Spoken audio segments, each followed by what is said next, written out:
하겠습니다. 먼저 아까 정현민 팀 강의 특징과 뭐 장점 이렇게 얘기를 했는데 일단 수학교육론에 대해서도 좀 간단하게 얘기를 하고 시작을 하도록 하겠습니다. 먼저 저는 이제 칠판을 좀 잘 이용을 하도록 할게요. 지금 핸드폰을 안 갖고 계시는 분들은 없을 거라고 생각하는데 그 핸드폰에 네이버에 들어가셔서 수학교육론, 지금 저랑 같이 할 과목이 수학교육론이죠. 수학교육론을 치시면 바로 이 경우에 수학교육론 블로그가 나옵니다. 최상단에 뜨기 때문에 어쨌든 중요한 건 거기서 그 수강하시는 분들이든 어쨌든 거기서 이제 많이 질문을 하더라고요. 그래서 언제든 블로그는 이제 특별히 가입을 또 할 필요도 없고 편하게 이제 들어오셔서 질문을 하실 수 있기 때문에 그러니까 대부분 질문은 그렇게 해요. 그러니까 특별히 이제 남아서 한다기보다도 제가 이제 수학교육론 강의를 시작을 하다 보면은 이제 정말 어떤 하나의 이론을 가지고 다양하게 이제 접근을 해서 이제 지도를 하기 때문에 여기 계신 선생님들이 사실 거의 질문이 많이 없어요. 작년에 같은 경우에도. 그런데 이제 혼자 공부하시다가 언제든지 이제 질문의 필요성이 있을 수 있잖아요. 그때마다 매번 여기 하고 나서 뭐 질문할 수도 없는 거니까 블로그를 통해서 어디든 남겨주시면 댓글이든 질문이든 남겨주시면 무조건 바로 알람이 울려요, 저한테. 그렇기 때문에 제가 이제 바로 필요한 정보들을 제공을 해드릴 수가 있기 때문에 질문이 혹시 있으시다 그러면 언제든지 질문은 하실 수 있다는 거 기억을 해두시면 좋을 것 같습니다. 그래서 이제 제가 이제 블로그로 질문을 받다 보니까 이제 접근성이 되게 강해서 그 수강생뿐만 아니라 비수강생 이제 선생님들도 굉장히 많이 질문해요. 저는 그 질문을 답변을 해주면서 전부 다 강의에 반영을 합니다. 그래서 아마 모르시는 부분이 거의 없을 거라고 생각을 해요. 이제 강의 계속 진행을 할 때. 그러나 또 모르는 게 있다면 또 이제 질문을 편하게 해주시면 되기 때문에 언제든 이제 질문을 할 수 있다는 장점이 있습니다. 그 점 이제 참고하시면 될 것 같고요. 그 다음에 비공식 상담도 하는데, 그러니까 언제든지 상담을 하시더라고요. 블로그가 이제 편안하게 접근을 할 수가 있기 때문에 언제든 상담 게시판에 남겨주시면 뭐 메일로 상담 내용을 보내주셔도 되고 뭐 만날 시간을 잡아서 방문각 여기서 충분히 질문을 하실 수가 있기 때문에 상담도 가능하고 그래서 굉장히 편안하게 접근을 할 수 있다는 장점이 있다라고 생각을 할 수가 있습니다.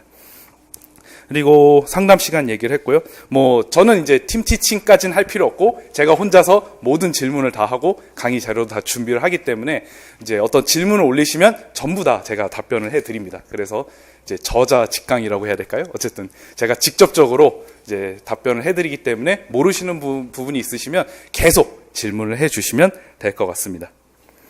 그 다음에 여기 정현민 전공수학에서 매년 2배씩 성장, 모의고사 인원을 기준으로 했는데 저는 방문각에서 2016년도부터 시작을 했어요. 이제 2017이고 끝났죠. 이제 2018 진행을 할 텐데 저는 이렇게 돼요. 그 모의고사 인원 기준으로 이렇게 돼서 2배까지는 아니었는데 어쨌든 이렇게 성장세에 있다. 한 번밖에 안 됐기 때문에 뭐 얘기를 많이 할 수는 없지만 성장세에 있다라고 생각을 하시면 될 것 같습니다. 예, 저 또한 이제 매회 첨삭을 다 하고요. 1회에서 8회까지 첨삭을 하고 수학교육론은 이제 전공은 그 정현민 교수의 얘기를 들었겠지만 10월, 11월 모의고사를 토요일마다 진행을 해요. 토요일에 이제 수학교육론 합쳐서 80점 만점에 교육학 20점 따로 빼고 이제 전체 모의고사를 이제 진행을 하게 되는데 이때 토요일에 한 번 하는데 수학교육론은 양이 적다 보니까 수요일에 한 번 더 해요. 그래서 수요일은 이제 수학교육론은 총 모의고사를 16번 보게 됩니다. 보통 이 두 달 강의니까 정현민 교수는 이제 한 주에 한 번씩 하게 되니까 한 8번 정도 보는데 수학교육론은 총 16번을 보게 되고 거기에 대한 석차나 뭐 그런 필요한 것들은 다 제 블로그에 올리기 때문에 참고하시면 좋을 것 같습니다.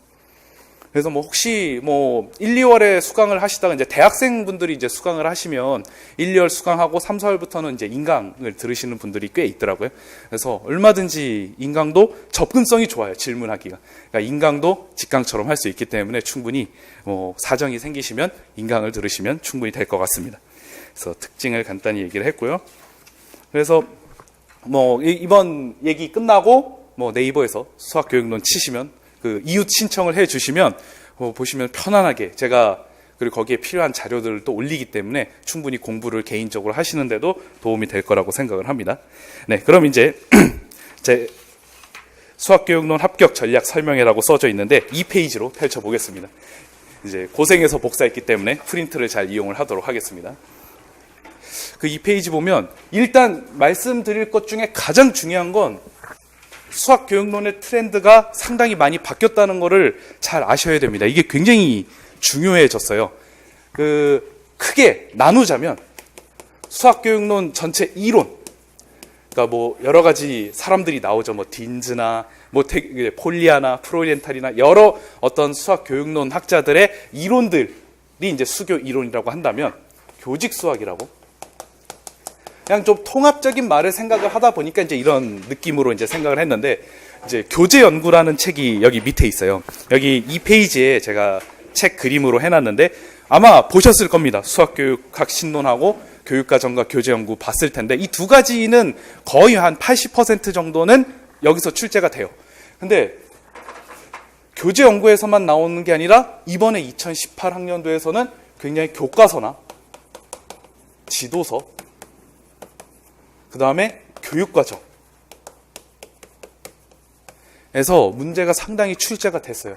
그러니까 이쪽의 비중이 상당히 커졌기 때문에 예전에는 정말 막 신론을 중심으로 막 이론만 열심히 공부하면 임용시험 다 뭐 수학교육론은 다 했다 이렇게 얘기를 할 수가 있는데, 이제는 여기에 있는 나온 책뿐만 아니라 여기 이제 교과서하고 지도서는 책에 여기다 안 실었는데 교과서와 지도서를 분석하는 것도 굉장히 중요해졌습니다. 이따가 2018학년도 문제를 좀 보면서 어떻게 트렌드가 바뀌었는지 얘기를 해보도록 하겠습니다. 그래서 여기 2페이지에 상단부 보시면 1번이 수학교육학 신론, 2번이 교재연구, 뭐 그 두 개가 중요한 거는 뭐 당연히 중요하고요. 세 번째, 교과서 및 지도서가 상당히 중요해졌습니다. 그래서 2015 중고등학교 교육과정이라고 여기 밑에 그 교육부에서 발간한 책이 있는데 그게 이제 2015학년도에 어떤 전체적인 그 강론을 다 이제 실어놓은 것이거든요. 그래서 이게 굉장히 중요하므로 이거에 대한 수업을 굉장히 빠듯하게 하셔야 됩니다. 그러니까 정말 이론 공부하듯이, 예전에는 그냥 이런 내용이 있었구나 이렇게 넘어갔으면 됐는데 여기에 있는 구석에 있는 문제들도 많이 나왔기 때문에 굉장히 중요하게 생각을 하셔야 되고요. 그 다음에 공구 개정은 이제 안 봐도 되지 않을까 이렇게 생각했지만 공구 개정과 비교하는 문제가 나왔기 때문에 이제 2009 개정도 사실은 이제 내년부터는 중학교 1학년하고 고등학교 1학년은 2015 개정으로 다루지만 아직 중2, 중3, 고2, 고3 이런 이제 학년들은 아직도 공구 개정을 쓰기 때문에 결국 둘 다 알아둬야 된다라고 이제 생각이 되고요. 원래 2차에서는 그거를 이제 잘 반영을 할 수 있었을 거라고 생각하는데, 왜냐하면 이제 2차는 수업 실현, 뭐 지도안 작성 이런 것들을 하는데 거기서는 뭐 당연히 중요하게 반영이 됐겠지만 1차에서는 그래도 좀 이론 중심으로 나오겠지 생각을 했는데 이제는 1차에서도 상당히 교과서 및 지도서, 교육과정의 비중이 많이 커졌다는 거, 이 굉장히 중요하게 생각을 하셔야 될 것 같습니다. 그리고 밑에 교수학습 방법, 유의사항, 이건 뭐 항상 나옵니다. 이건 무조건 나오는데 이건 이따 좀 분석하면서 얘기를 해볼게요. 그 다음에 맨 마지막 네 번째 수학습 지도 원리와 방법인데 이 부분이 만약에 이론에 대해서 좀 깊이 있는 문제가 나올 수도 있기 때문에 조금 변별력을 키우기 위해서 이것도 조금 다루도록 하겠습니다. 자, 뒤로 넘어가시면요. 3페이지 보면은 신론을 중심으로, 이게 지금 여기 대주제가 신론 목차예요. 신론 목차고, 그 다음에 소주제는 이제 거기에서 중요하게 생각되는 주제들, 그리고 여기 동그라미 표시는 그래도 한번 뭐 비슷한 유형이라도 나왔던 것들은 다 동그라미 해놨는데 여기 포인트를 몇 가지 짚어보도록 하겠습니다. 여기 수학과 교육 과정 두 번째 대주제죠. 보시면 보면 알겠지만 번갈아 가면서 동그라미가 다 체크가 돼 있어요. 어쨌든 한 번은 출제가 됐다는 건데 2018학년도 여기 보시면 3개가 다 동그라미가 돼 있습니다. 그러니까 상당히 많은 양의 문제가 출제가 됐다라는 것이기 때문에 이 교육과정을 굉장히 중요하게 여겨야 됩니다. 교과서 및 지도서 내부에 알아야 될 내용들도 많이 출제가 됐기 때문에, 그래서 올해는, 그러니까 작년은 이제 좀 이론을 약간 좀 중심으로 강의를 했는데 올해는 지도서 분석의 강의를 상당히 집중을 할 거예요. 그 다음에 교육과정 연구, 공구하고 1호를 철저하게 비교해서 1호하고 공구가 다른 점은 그냥 다 암기를 하셔야 됩니다. 어떤 면에서 차이가 있고 어떻게 바뀌었는지는 전부 다 알고 계셔야 돼요. 그 다음에 이제 쭉 넘어가면 여기 보시면 문제 해결 정도 보면 추론에서 좀 많이 나왔고 그 정도 좀 살펴보시고요. 수학학습 심리학 해가지고 여기 심리학자들이 많이 나왔는데 심리학자 많이 나왔는데 특별히 딘즈라는 심리학자가 많이 나왔어요.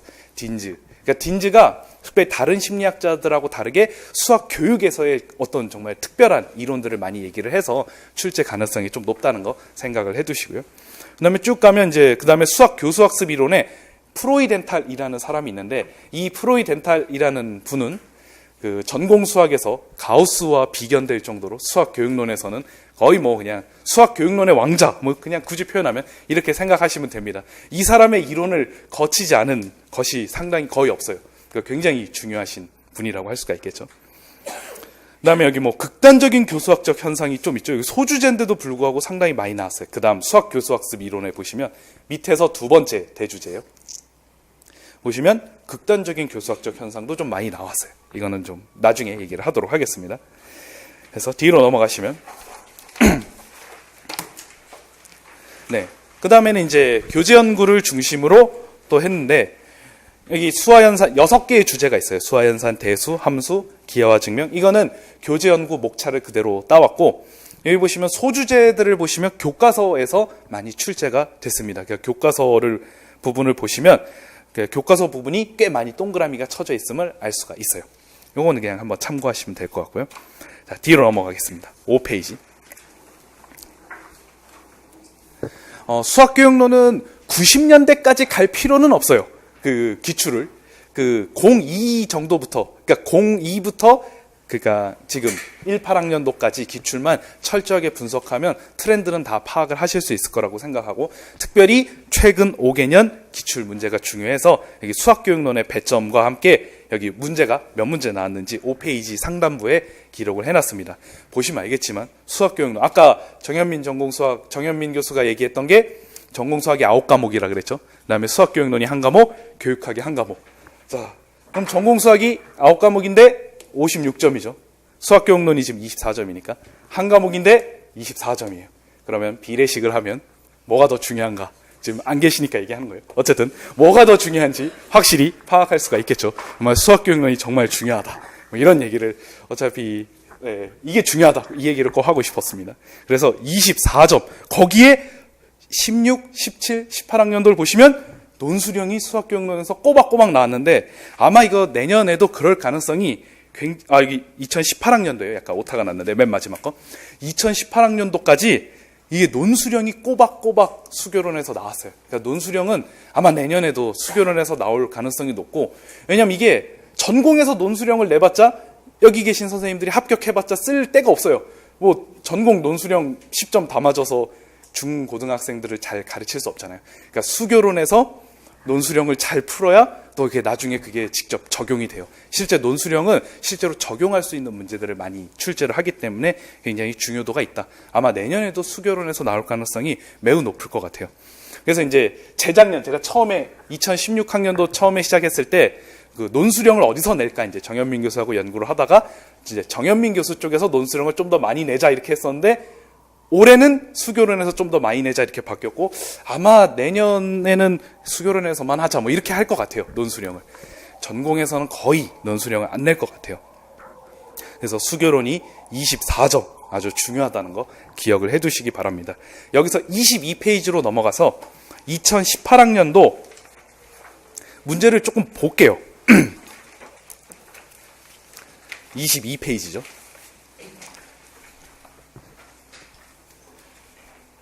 저기 22페이지 보시면 2015 개정 교육과정에 따른 두 교사의 대화이다. 교육과정에 대해서 나왔습니다. 이게 아까 제가 얘기했던 그 교육부에서 고시된 책에 나와 있는 내용이거든요. 그러니까 여기 기억에 있는 내용을 묻는 거예요, 이게. 이거는 정말 이거 철저하게 보지 않으면 맞출 수가 없는 문제죠. 그러니까 이게 예전에는 진짜 막 신론만 보면은 그냥 뭐 수학교육만 다 됐다. 진짜 이런 시대가 있었습니다. 그러다가 이제 조금씩 교재연구의 중요성이 부각되면서 신론과 교재연구 투탑이었는데 이제 교과서 및 지도서, 교육과정 아주 중요하게 됐죠. 그럼 여기 대화를 보시면 A-B 대화를 그냥 간략하게 보시면 막 공구계정, 1호 계정 막 그냥 섞어서 나옵니다. 공구계정까지도 알아둬야 된다는 거. 막 용어와 기호에는 또 어떤 내용이 있는지 이런 것들을 알아야 되는 수준까지 왔기 때문에 굉장히 이거를 자세하게 다룰 겁니다. 자, 그 다음 2번으로 가죠. 이번에 문제를 간략하게 설명을 해드리면 중학교 때 A 플러스 B의 제곱에 대해서 배웠어요. 이거 곱셈 공식 전개하는 방법. 이거를 토대로 A 플러스 B의 세제곱에 대해서 학생이 깨달아가는 과정을 이제 얘기를 해놨는데, 이게 아까 교육부에서 고시된 그 별책 8이라 그래요. 수학이 이제 8번이거든요. 거기에 그대로 이렇게 하라고 나와 있어요. 중학교 때 있는 걸 토대로 고등학교 거 지도해라. 그러니까 그걸 한 번이라도 봤으면 이 내용이 굉장히 친숙하게 다가왔을 겁니다. 그리고 뒤에 넘어가시면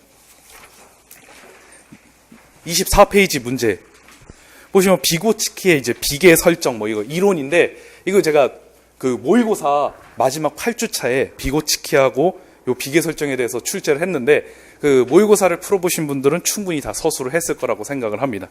그러니까 이 본문까지 똑같진 않았어요. 이 본문을 맞춘다면 정말 대단하신 분입니다. 본문은 맞추지 않고 다른 내용으로 이 비고치키 이론을 설명하라고 이제 출제를 했었는데, 아마 며칠 전에 출제를 한 거기 때문에 시험 보기 전에 11월 23일인가 하여튼 11월 22일인가 그쯤에 출제를 했기 때문에 아마 잘 맞추셨을 거라고 생각을 합니다. 자, 뒤로 넘어가면 25페이지죠. 자, 문제를 보면 딘즈의 이론에 기초하여 이론 같아요. 딘즈, 아까 얘기했던 딘즈죠. 근데 밑에 본문을 보시면 정사각형 조각들, 이거 수열 문제거든요. 그러니까 이게 교과서에서 이 내용을 받느냐 안 받느냐가 상당히 중요합니다. 뒤로 넘어가시면 26페이지. 지금 문제가 꼬박꼬박 교과서 및 지도서에 없는 내용이 없어요. 예전에는 그냥 막 이론만 내고 막 그렇게 했었는데 정말 교과서와 지도서를 상당히 많이 의존하게 됐습니다. 그래서 여기 활용 계획 26페이지 보시면 정사각형 조각 가지고 이거 수열의 공식, 일반화된 식을 끌어내는 문제였는데, 이거는 교과서에서 이 내용을 봤었으면 충분히 익숙하게 접근을 할 수 있었을 것이고, 이게 교과서 및 지도서를 이게 왜 중요하냐면은 이거 자체가 중요한 것도 맞아요. 이번에 되게 많이 나왔으니까. 근데 진짜 더 중요한 건 모의고사 80점 만점으로 본다 그랬잖아요. 11월에. 전공 내용학이죠. 56점이. 이건 전공 교육학이고 굳이 표현하면. 그래서 전공 수학 문제를 푸는 데만 해도 시간이 정말 없어요. 그러니까 항상 시간이 부족해요. 근데 수학 교육론에서 충분히 시간을 줄일 수가 있는 게 교과서 및 지도서를 파악하게 되면 이 본문의 내용을 빠르게 읽을 수가 있어요. 그러니까 빠르게 파악해서 이게 진짜 처음 보면은 내용 자체를 이해하지 못하고 도대체 내가 어떤 답을 써야 될지를 파악하지 못할 수도 있어요. 그렇기 때문에 교과서 및 지도서를 공부하는 목적은 이제 제시된 지문을 빠르게 읽게 하는 목적도 있다라는 것입니다. 그렇게 되면 이제 지문 파악이 빨리 되고 문제도 손쉽게 풀 수가 있겠죠. 자, 그다음 27페이지. 또 교육과정에서 또 나왔어요. 이렇게 교육과정에서 이렇게 많이 나올 줄이야. 정말 예상하기 어려웠을 텐데 상당히 교육과정에서 굉장히 비중이 크게 나왔습니다. 여기 보시면 교수학습 방법 및 유의사항이고, 공부 개정하고 다르게 1호 개정에서는 평가 방법 및 유의사항이라는 것이 신설이 됐어요. 이렇게 새롭게 신설이 되고 이런 내용을 실제로 분석하고 파악하는 문제가 나왔다는 거 기억을 해두시기 바랍니다. 그러니까 교육과정, 아까 있는 별책 8에 그대로 이것도 실려 있거든요. 그러니까 거기 내용을 정말 잘 파악을 해둘 필요가 있다라는 거. 5번으로 가죠. 28페이지죠. 이거 원주각에 대한 내용인데, 제가 이제 아직 2차 시험이 이제 1월 중순에 2차 시험을 보니까 2차 시험 이제 보시는 선생님들 대상으로 또 이제 수업도 하고 수업 실현도 이제 봐드리고 그렇게 하고 있는데, 여기 보시면 이게 원주각 문제인데, 원주각에 보시면 그림 1, 2, 3이 있는데 또 교과서에서의 유의사항은 어떻게 나와 있냐면은 이거 1, 2, 3을 다 해야 돼요. 그러니까 원주각에 대해서 어떤 사실을 보일 때 그냥 원주각과 중심각의 관계, 아마 이거 아실 거예요. 여기가 A면 여기가 2A라는 거, 이건 아실 거예요. 근데 이것만 하는 게 아니라 삼각형이 이게 직선이 여기 보시면 이제 그림 1번 유형이죠. 그림 2번 유형과 그리고 이렇게 삐져나오는 3번 유형까지 다 하도록 교과서에 나와 있는데, 이걸 모른다. 그럼 왜 이렇게 그림 3개씩이나 있고 이렇게 어렵게 하는 것인가? 이렇게 생각을 하실 수 있어요. 근데 이게 교과서에서 그래서 이제 수업 실현에 다 반영을 해야 돼요. 그러니까 1번도 하고 2번도 하고 3번도 다 일일이 해야 되는데, 어쨌든 그런 내용을 알고 이 문제를 봤다면 훨씬 더 편하게 다가올 수 있겠죠. 보시면 이거 원주각과 중심각의 관계에 대한 내용이구나. 이걸 파악하면 훨씬 간단하게 이 문제를 파악할 수가 있을 것이고 시간을 굉장히 단축할 수가 있겠죠. 이 목적도 굉장히 중요해요. 지금 5개의 문제를 살펴봤지만 교과서 및 지도서에 연관이 되지 않은 문제가 없었기 때문에 상당히 중요하게 다뤄야 될 내용이 되었습니다. 29페이지 뒤로 가시면 이제 자료 2는 이제 실생활에서 이제 활용하는 문제입니다. 그렇게 되죠. 그다음에 뒤로 넘어가시면 이제 30페이지는 논수령은 뭐 이렇게 나와요. 요거를 한번 보시는 것만 해도 큰 의미가 있습니다. 아, 논수령은 이런 식으로 나오는구나. 이 논수령은 작성 방법에 결국 내가 원주각과 중심각을 어떻게 지도할 것인지에 대해서 전부 다 나와야 돼요.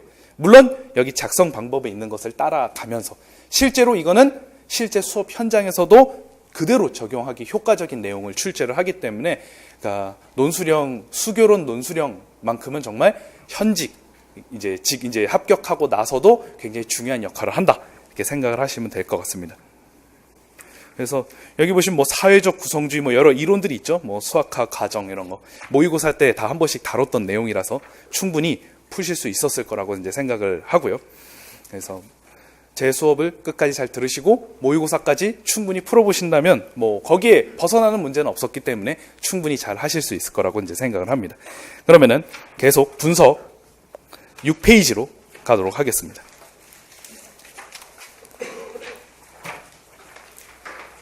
네, 얘기는 거의 다 했고요. 뭐 한 5분 정도 더 하면 될 것 같습니다.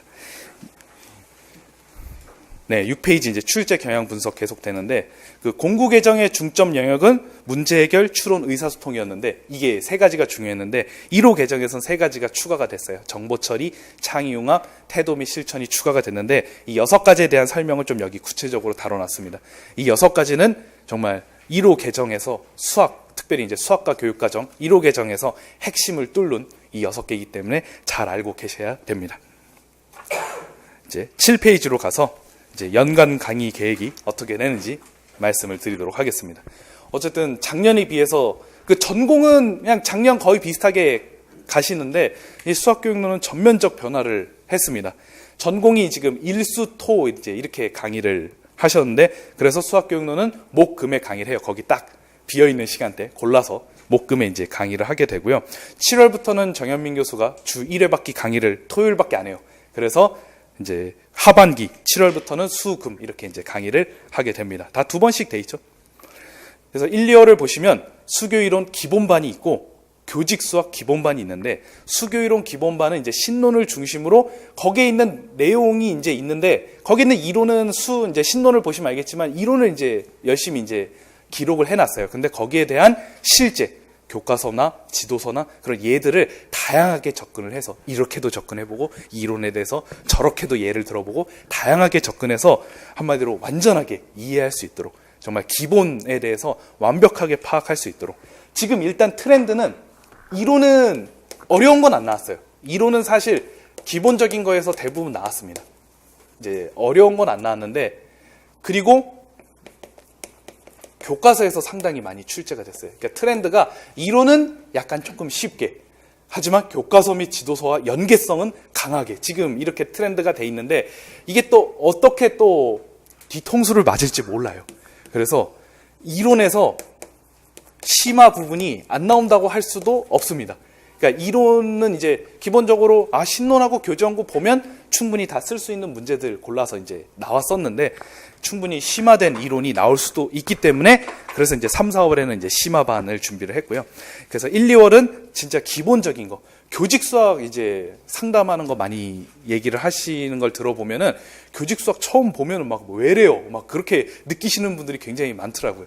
내가 혼자는 도저히 못하겠다. 이 교직 수학에 대해서 충분히 아실 수 있게끔 교재 연구 책을 완전히 마스터할 수 있게끔 기본 이론에 다 들어가도록 하겠습니다.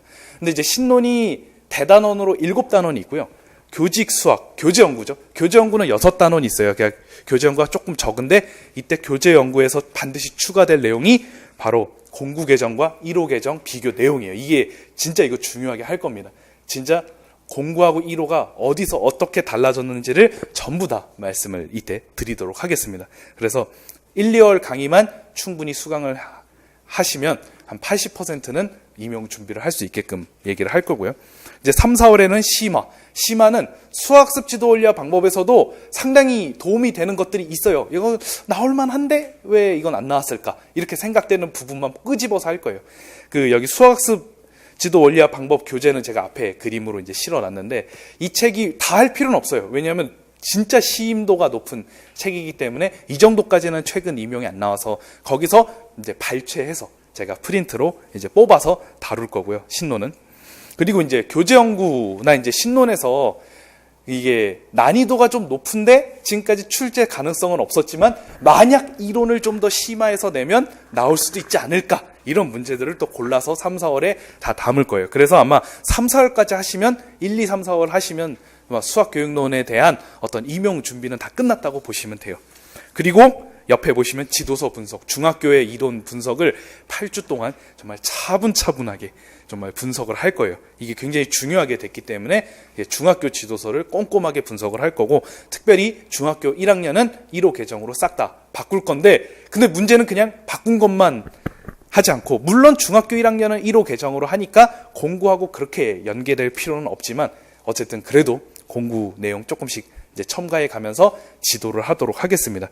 2하고 3은 공부에 조금 더 비중을 두되 1호하고 바뀐 거는 전부 다 얘기를 할 거예요. 그래서 지도서를 철저하게 보는 게 굉장히 중요하다. 그 다음에 이제 5, 6월에는 이제 기출해설을 할 텐데, 원래 기출해설을 3, 4월에 했는데 지도서를 충분히 하지 않고 기출을 해설을 하다 보니까 선생님들이 많이 어려움을 느끼더라고요. 그래서 이번에는 이론을 다 끝내고 기출해설 2002년부터 18학년도까지 총 17개년인데 거기에 공부 모의평가라고 살짝 좀 있었어요. 모의로 평가한 게 있었는데 그것까지 포함해서 이제 기출해설을 하도록 하겠습니다. 이거는 철저하게 1월에서 4월까지 했던 강의를 연계해서 1월에서 4월까지 했던 배운 내용들이 기출에 어떻게 적용되고 어떻게 나왔고 이런 것들은 이제 얘기를 할 거고요. 그 다음에 이제 중학교만 원래는 중요하게 다뤘지만 고등학교도 일단 나왔기 때문에 고등학교 지도서도 분석하는 과정을 거칠 겁니다. 물론 이제 고등학교는 이제 맨 마지막에 기하 벡터라고 있어요. 공부 개정을 기준으로 기하 벡터고 1호 개정에서는 이제 기하로 영역이 바뀌면서 진로 선택으로 넘어갔어요. 이것도 이제 1, 2월에 자세히 다룰 건데, 그래서 이제 문 이과로 나누기보다 진로에 따라서 이제 나눠지는 과정으로 바뀌었는데 진로 선택까지는 뭐 안 나올 가능성이 높지 않을까. 그래서 거기까지는 다루지 않을 수 있겠지만 어쨌든 중요한 부분은 다 다루도록 하겠습니다. 그리고 옆에 기출 적용이라고 4주간 한 건데 이게 공부에서 1, 3학년도만의 특징이 있어요. 어떤 특징이 있냐면 객관식 문제가 나왔다는 거죠.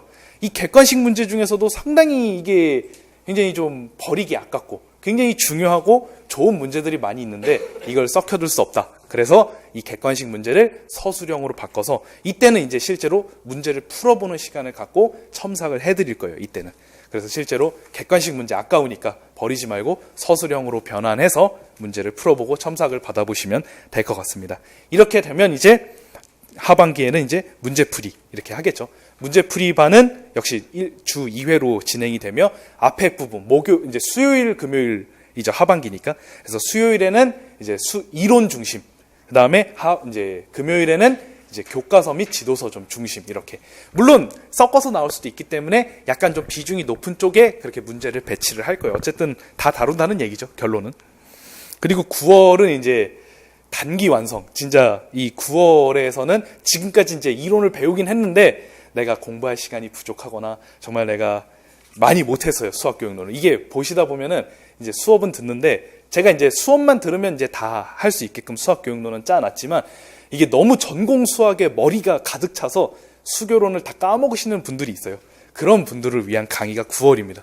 이제 그동안 수학교육론 많이 까먹었으면 이제 9월부터는 같이 가야 돼요. 전공 수학하고 이제 보조를 맞춰 가야 되기 때문에 단기 완성을 통해서 완전히 이제 수학교육론을 다시 한번 철저하게 복습하고 딱 완성시키는 과정을 거친다면 이제 10월, 11월에 실전 모의고사, 이거는 80점 만점으로 전공 수학과 함께 실전 모의고사를 치르게 될 거고, 수학교육론은 이제 아까도 얘기했듯이 총 16번 해서 이제 첨삭까지 다, 그리고 석차까지 다 제공이 될 겁니다. 그리고 이제 수교론만의 중요한 예, 정현민 전공수학은 이제 정현민 교수는 9월에 수업을 안 하는 대신에 제가 9월에 단기 완성해서 2번씩 진행을 하고요. 그다음에 12월에도 이제 정현민 교수는 강의를 안 하겠죠. 2차 데뷔반에 이제 제가 이제 진행을 하는데 지금 직강을 기준으로는 12명 선생님들이 하고 계시고요.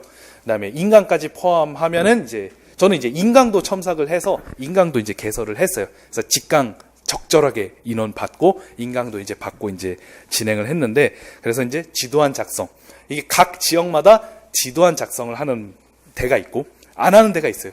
그리고 수업 시련은 무조건 해요. 모든 지역이든 수업 이렇게 직접 수업하는 겁니다, 진짜. 그럼 이제 그거 보고 처음에는 굉장히 떨려서 막 진짜 수업 시련이 제대로 안 되는데 계속 첨삭 받고 피드백 받고 그렇게 하면 저는 그 이번 여기 계신 직강 선생님들, 지금 듣고 있는 직강 선생님들에게도 얘기했지만 매 눈으로 칼같이 지적을 해드립니다.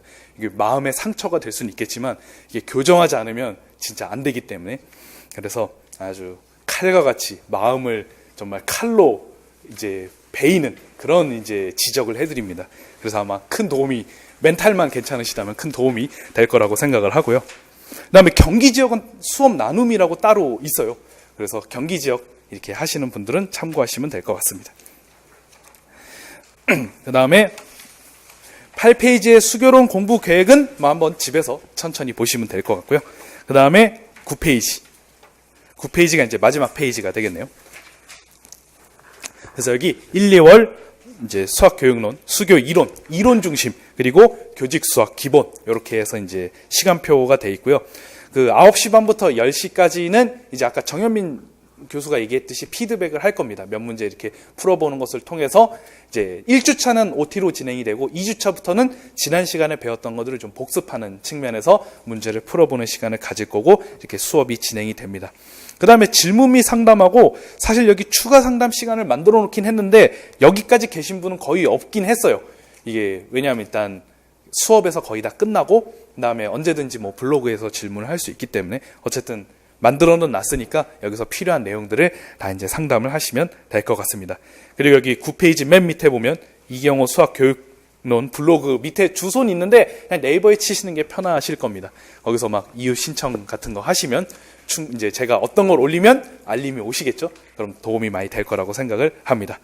네, 그래서 수학교육론 얘기는 여기까지 하도록 하고요. 그다음에 이제 다 마무리되고 정현민 교수하고 저하고 뭐 필요한 거 상담 및 질문을 받도록 하겠습니다. 그럼 여기까지 하도록 하겠습니다.